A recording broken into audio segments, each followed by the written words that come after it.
Азыр биз турмуш менен байланышкан бир эки эсеп чыгарып көрөлү. Сүрөттө көрүп тургандай, суунун үстүнө салынган көпүрө көрүнүп турат. Көпүрөнүн үстүңкү А, Б сызыгы радиусу 8,5 барабар болгон айлананын жаасы түрүндө берилиптир. Айлананын жаасы түрүндө берилиптир. Эгерде дейт ушул көпүрөнүн негизинен жогорку чекитке чейинки аралык 3 метрге барабар болсо, анда көпүрөнүн негизи болгон А, Б'ны тапкыла дейт. А, Б'ны кайсы жактан тапсак болот? Бул жерде эми чиймеде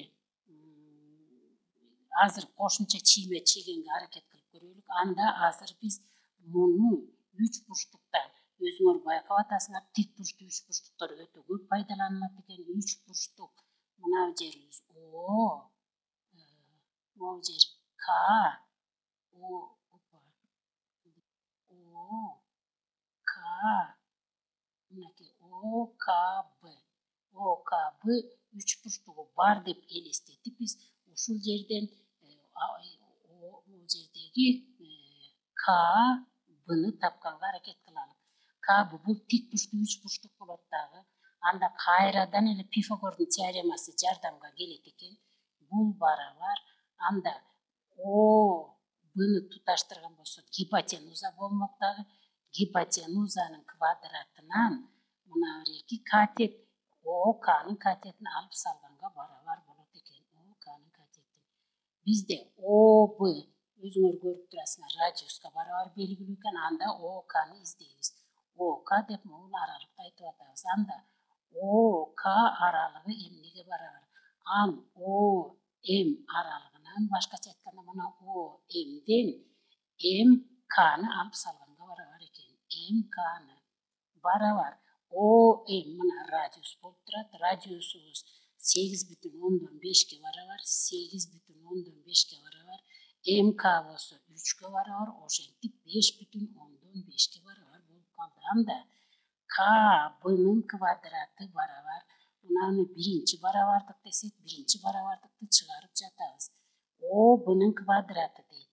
О, мынакей О, Б'нын квадраты. Бул О, Б'нын квадраты. Биз мына жерде К, Б'ны таап атканбыз. О, Б'нын квадраты бул О, Б радиус болуп эсептелинет. Мына могу жерде жазылып турат. Радиусу 8,5тин квадраты минус ОК. ОКны азыр эле таптык. 5,5тин квадраты барабар. Эми бул квадратка көтөрүп туруп алып тапсак да болот. Бирок кыскача көбөйтүүнүн теңдештигин пайдалансак 8,5 кошулган 5,5 биринчи каша болот. Экинчи каша суммасына жана айырмасына ажырарын билебиз. Кайра кайталайм. Квадраттардын айырмасы 2 кашага ажырап кетет. Барабар. Анда 8,5ге 5,5ти кошсок 14 болот. Көбөйт 8,5тен 5,5ти алсак 3 болуп калат. Ошентип К, Б'нын квадраты, К, Б'нын квадрат жок, К, Б'нын өзү. К, Б'нын өзү тамырдын алдында 42ге барабар болуп калат экен. Бизде А, Б'ны тапкыла деген.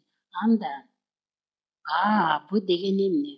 А, Б деген мынакей А, Б мында бул жерде К, Б'дан экөө бар экен. Анда 2 К, Б'га барабар болот экен. Барабар. 2 К, Б'ны азыр эле таптык. 42ге барабар деп таптык. Ошентип анда А, Б'ны тапсак, А, Б барабар 2 көбөйтүлгөн 42ден тамыр чыгарсак 6,5 чыгат. Анда бул жерибиз болжол менен болуп калды. Себеби так тамыр чыкпай калат. Анда болжол менен муну көбөйтсөк 13 чыгат экен.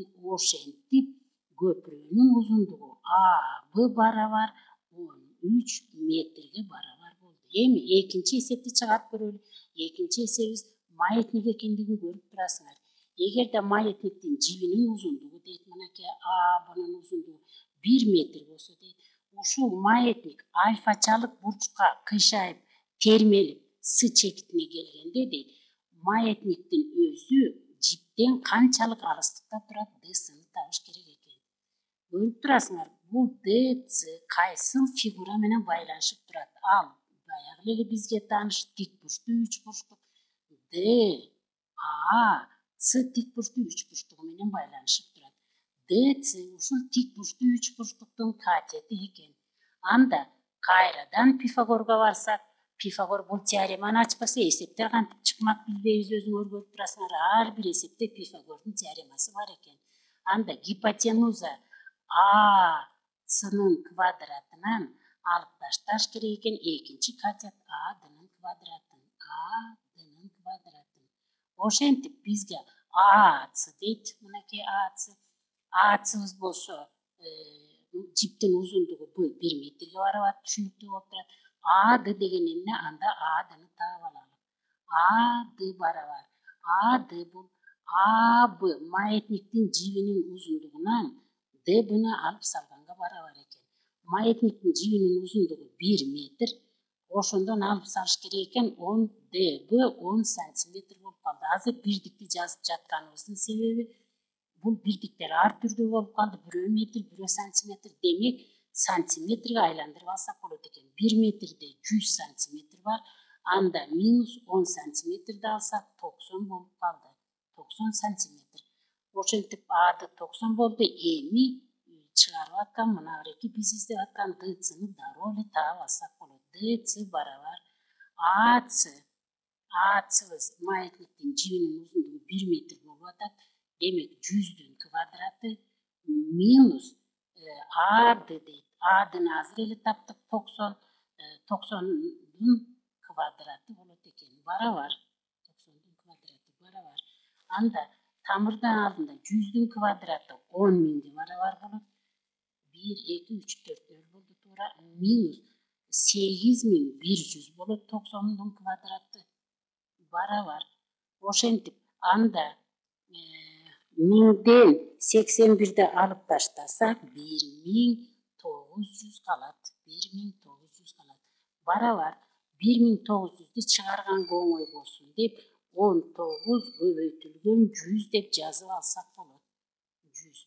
Барабар көбөйтүүдөн тамыр чыгарыш үчүн ар биринен өз-өзүнчө чыгарат. 100дөн 10 чыгып кетет. Анда тамырдын алдында 19 калат. Ушу боюнча таштасак деле болот эле, бирок 19дан божомолдоп туруп тамыр чыгарсак анда мына бирки жер болжол менен болуп калат. 4,100дөн 36 чыгат.